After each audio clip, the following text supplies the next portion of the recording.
Aadmi Party, and you know, politics is a situation that when you are an evangelical newcomer, you have the idealism, and we have to see them 5 years down the line. So, but as a beginning, it's a good thing. We need alternatives. Because today, one of the overriding sentiments of 2014 is a general sense of disgust with the political system. And that, but how is that harnessed? I want to say to you one last word before I pass the mic to either of the other panelists. I want to say to you that mere anger, unless it engages with ideas and has the ability to discriminate between choices or the ability to see through demagoguery, mere anger is a very dangerous thing. People will use you as puppets. People will mold you in terms of that anger for their own benefit. You have to now, as a much more powerful middle class in 2014, refuse to be the puppet and try to be the puppeteer. One of the scenarios that the Aam Aadmi Party leadership envisages, if they do well in Delhi, very well in Delhi, is that they will field, buoyed by the success in Delhi, they will field anywhere from 120 to 150 candidates in all urban centers, including, class B and C towns, Indore, Pune, Yavatmal, all over the place. And they reckon that they will have they will put up a strong fight in at least 50 to 60. They would hope to generate momentum to win 30 to 40 seats. Vinod, is that a scenario that you think is likely? I absolutely agree with that, and I am astounded at why Pawan is so stingy in his praise for the Aam Aadmi Party. One minute. No, sorry. I said it's a good beginning. It is such a huge development in Indian politics. It is such a positive How is it a development. huge development? Yeah, it is a 1 minute. For God's sake. Listen to me. One second. Are you a member? Listen Are to you me. are you a member of the Listen party? to me. Listen to me. Because you certainly sound like it. You Listen sound to as though me. you're speaking as a spokesman of the Aam Aadmi Party. Tavleen, go ahead. No, 1 minute. It hasn't even won a single seat in Delhi yet, and you're already talking about it as if it's a major phenomenon. All right, now 1 second. It has come up with no new economic ideas, no new political ideas. The only thing it's talked about is corruption. Is India more corrupt than China? No, it isn't. And so, corruption is a factor, but it's not the reason why you haven't had governance, right? So, and they've got no new ideas on governance at all, this Aam Aadmi Party. You don't think the Lokpal the or other thing, police 1 minute, reform no, are not new? The Lokpal, you can get arrested if I complain against you, your property is taken away. Siddharth, Vinod, can you give me like 2 seconds? The high moral tone that the Aam Aadmi Party has adopted, in which they condemn every other politician and every other political party, is wrong. Because, they're not Mother Teresa, right? And if you come into politics, you're going to have to get your hands dirty. And I happen to know that when they're collecting money, they're going to the same businessmen that finance the other parties. I don't think we should, Tavleen, we should be a little careful. Let's not tarnish a new beginning. One of the things that has happened over the last 40, 50 years is that there is a complete severance between politics and idealism, between politics and a sense of ethics. Today in politics, those people are lionized who are considered good strategists. Haji, how many votes did you bring? If you divide the people and if you play this card, how many votes are you? Just a second, yaar, we know the other people are on this panel also. Now I know why Arnab has a problem with you. The point is this. That the Aam Aadmi Party, for the first time, Siddharth, in my view, brings in as an articulate point of their agenda a sense of idealism in politics. I believe that needs to be welcomed. Their real test lies ahead. Now, I want to move on again. One last sentence. Yeah. I am truly amazed that Pawan and Tavleen, this is a time for hallelujah. That a party in Delhi, which is the most cynical I think your of political cities, understanding is a which little has, bit weak. 1 minute, Tavleen, 1 minute. I mean, you may disagree with me, but this is a free country still. Nobody is stopping you. Hallelujah. The tipping point has not been reached yet. I am simply Hallelujah. saying that if the Aam Aadmi Party had come up in Andhra Pradesh or had come up in Maharashtra, I wouldn't have given it so many marks. That it has come up in Delhi. It has come up in the capital of India, where all the forces are working against the emergence of a new party, both at the state and the central level. I think this is an extraordinary achievement that they have done. And their achievement has been done without big money, without big support. It has only been done because they've captured the imagination of the people of Delhi. And that is a very good sign for Indian democracy. It shows that a third force, which does not have a financial backing, can emerge. And Sunday, my friends, I tell you, I take a bet, will be a big surprise for you. I want to shift again gears slightly to come back to, well, we can take it in many directions, but I want to come back to the numbers. Because you began, Vinod began in a sort of dismissive way, saying that whatever the analysts may say about how well the BJP will do under Modi, he will be the PM, which assumes that BJP will cross 200 plus and then will manage to have allies. Pavan, I wanted to ask you, in a scenario where the BJP under Mr. Modi comes to a halt at, say, around 180 or 190. And then we add on another 15 or 18 seats from this NDA, its two NDA partners, Shiv Sena and the Akalis. That still leaves them a good 65 to 70 seats short. Would the JDU at that point consider making a proposal to the BJP that put Mr. Modi aside, have anybody else, and we will be back in the game? Siddharth, I can give you a categorical answer to that one. So long as the BJP is headed by Mr. Narendra Modi, the JDU will not be an ally. In fact, that was the reasoning of Mr. Nitish Kumar with the BJP leadership, that there is a mood that is anti-Congress.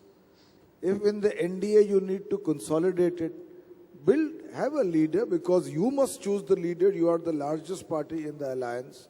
Choose a leader who, in terms of his image and his approach, can be able to bring in allies rather than create a situation where allies begin to leave.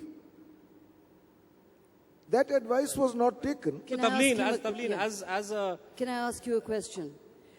How is L.K. Advani, who brought down the Babri Masjid, right, and who caused riots on account of his movement that killed thousands of Muslims across India, how does he become secular and Modi communal? I just don't understand the degrees of secularism here. No, first of all, it's not about that the only alternative is Mr. Advani. That was a soul searching the BJP needed to do. I believe Mr. Atal Bihari Vajpayee's historic contribution to the evolution of India's parliamentary politics was that he made a conscious attempt to moderate the stridently narrow Hindutva content of the BJP. And that is why he ran a coalition for 5 years with 22 allies, who had some of them had very strong compulsions in their own states. Don't you think Hindutva was history? Don't you think Hindutva was history? Now, I believe that there has been a reversal in the BJP to the hardcore line. Now, that is not a theoretical paradigm. Try to understand. Mr. Modi was a pracharak. Sorry, this is becoming again Modi-centric, but since Tavleen and Vinod keep raising it. Mr. Modi was a pracharak in the next election. in Nagpur at the age of 15.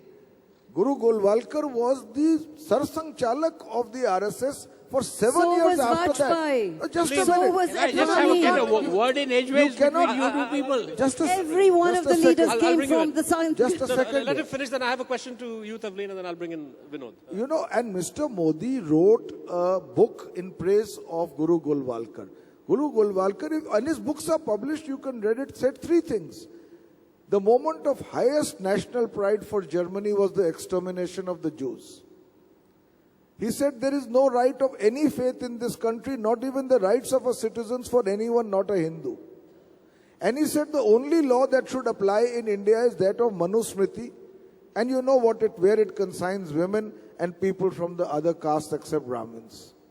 Now this is the kind of mindset which we hope Mr. Modi doesn't have, but he's not giving us any evidence to the contrary. Okay, Tavleen, as somebody who is enthused by the possibility of a Modi prime ministership, does it worry you? Does the scenario I've sketched out worry you that Modi ki gaadi 180 pe ruk jayegi, and then the allies will say, no, you make Rajnath PM, you make Gadkari PM, you make somebody. Is that something that worries you and which would then compromise this so-called model that you think Mr. Modi represents? Yeah. Look, I've covered many elections, right? And in 1977, if Jagjeevan Ram had been made Prime Minister, that government would have lasted. Morarji Desai had very quirky tastes in drinks and stuff, and that really put people off, right? And he was a very autocratic man, and, you know, he was ugly. Everyone wanted Jagjeevan Ram. You know, there would have been but it was not possible because Jagjeevan Ram had just come from the Congress and couldn't be chosen. When VP Singh became Prime Minister, people wanted Chandrasekhar instead because Chandrasekhar would have made a much better Prime Minister and would have been less disruptive. What I'm trying to say here is that unfortunately, whether you like it or not, I travel a lot, and I've been in UP and Rajasthan lately. It's Modi they're voting for, not the BJP. So the BJP, the rest of the leadership, I saw the Kanpur rally, the rest of the leadership of the BJP, Rajnath Singh and everybody was on the stage. They wouldn't let them speak. I would be really scared if I was Modi because what they've put on him is the burden of delivering in the first 3 months. And as for this fear of Hindutva, it's history, Pavan, it's history. And Atal Bihari Vajpayee, Advani, they all come from the RSS. And the RSS is history. There is a different agenda, and I think this election is going to define it. Vinod, you wanted to say something, yeah? At last. Come on, you've had a fair share, come on. Listen, this numbers game is not going to take us very far. Indian political parties are so corrupt that if Mr. Narendra Modi and the NDA get anywhere near 210, 220, our political parties will find a way to back him. They have this very immoral thing called outside support, that they are not inside the government, but they are outside the government, and they keep the government alive. So this Only numbers... the Congress party does that. No one else has ever done it. You love to... I mean, this numbers game is completely irrelevant because there are parties... I have... Even Mulayam Singh, who has a huge Muslim kind of support base, will find some way to support Narendra Modi's NDA government if it suits him. Jai Lalita will support him. Chandrababu Naidu will support him. Even Mamata Banerjee can say issue by issue support. So don't underestimate the ingenuity of Indian political parties. I want to now throw the floor, Pavan, I'll come back to you in a second. Throw the floor open to a few questions. Yeah, the young lady with specs in the front. Yeah. Just wait for the mic. No, hang on. Give it. No, there. I'm sorry. Okay. It's the young lady first. Yeah. Okay. No problem.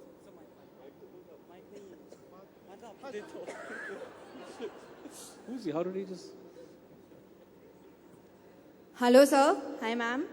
I have been analyzing politics since 3-4 years. I belong to this generation. I have attended a lot of talks, debates. I watch a lot of talks on NewsHour, especially. And I have noticed one thing, that whatever we talk about, every single thing comes down to one thing, that is caste-based politics, communal-based politics. That's it. So whether it is Aam Aadmi Party, the main ideology of Aam Aadmi Party was corruption hatao, bhrashtachar hatao. But ultimately, last month, I believe, they visited, Arvind Kejriwal visited Malvis. BJP party, the main ideology focus is development. But then again, it comes to caste-based politics. So my point here is, please, our generation especially, please don't give reservations. Please don't have caste-based politics, communal-based politics. I believe Dr. Ambedkar put the reservations only for 10 years, where the constitution is framed. He said only for 10 years to bring the backward classes, to uplift the backward classes. But then again, our politicians took this thing for granted. Fine. And they're using this. Right, we got it. Yeah. Pavan, do you want to respond to that? No, I can't agree with you more.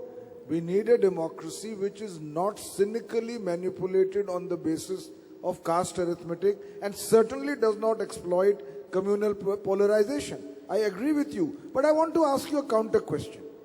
You don't like this. Can the younger generation spell out what kind of democracy they want? What are the electoral reforms you want? What changes in which specific laws? There's some study to be done. That is why I said a great onus is on the middle class. If you want non-criminalization of politics, which laws need to change? Can we sign a petition with 1 million signatures to bring in a change in one law which allows political parties to accept donations below 20,000 rupees without naming the donor? The Election Commission has recommended it 5 times. No political party reacts. Can the young move to an alternative vision instead of merely harping on what they don't like? I believe... No, I think that was a rhetorical question. So you can maybe... honestly, we need to... Gentleman in the white kurta there.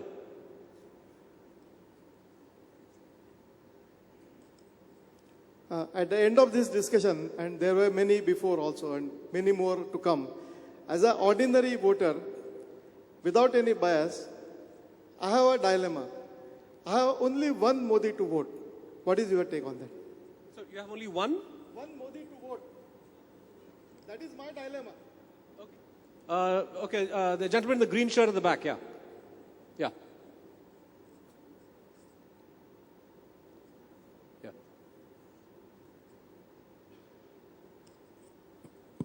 Okay, 2 very quick questions. First is for Vinod. How similar do you think are Sanjay Gandhi and Narendra Modi in their approach towards politics? I think you're the best person to answer that. The second question would be, do you think Mr. Modi has a team in the sense that when he comes to power, he has his party support to have a proper administration, to have a proper cabinet? So as the gentleman there said, there's only one Modi. But does he have a team to run the entire nation? So, please. Yeah, go ahead, Vinod. Well, I think the appeal of next question, bring the mic here, please. Yeah. The appeal of Sanjay Gandhi and the appeal of Modi is that the country wants, in this phrase, they want a strong man, they want a decisive leader, and they see Narendra Modi as a decisive leader. But unfortunately, the parallel to Sanjay Gandhi, he was also a decisive leader, and you know what he did. What's your second question? Modi's team, or lack thereof. That is the big question mark. That is the big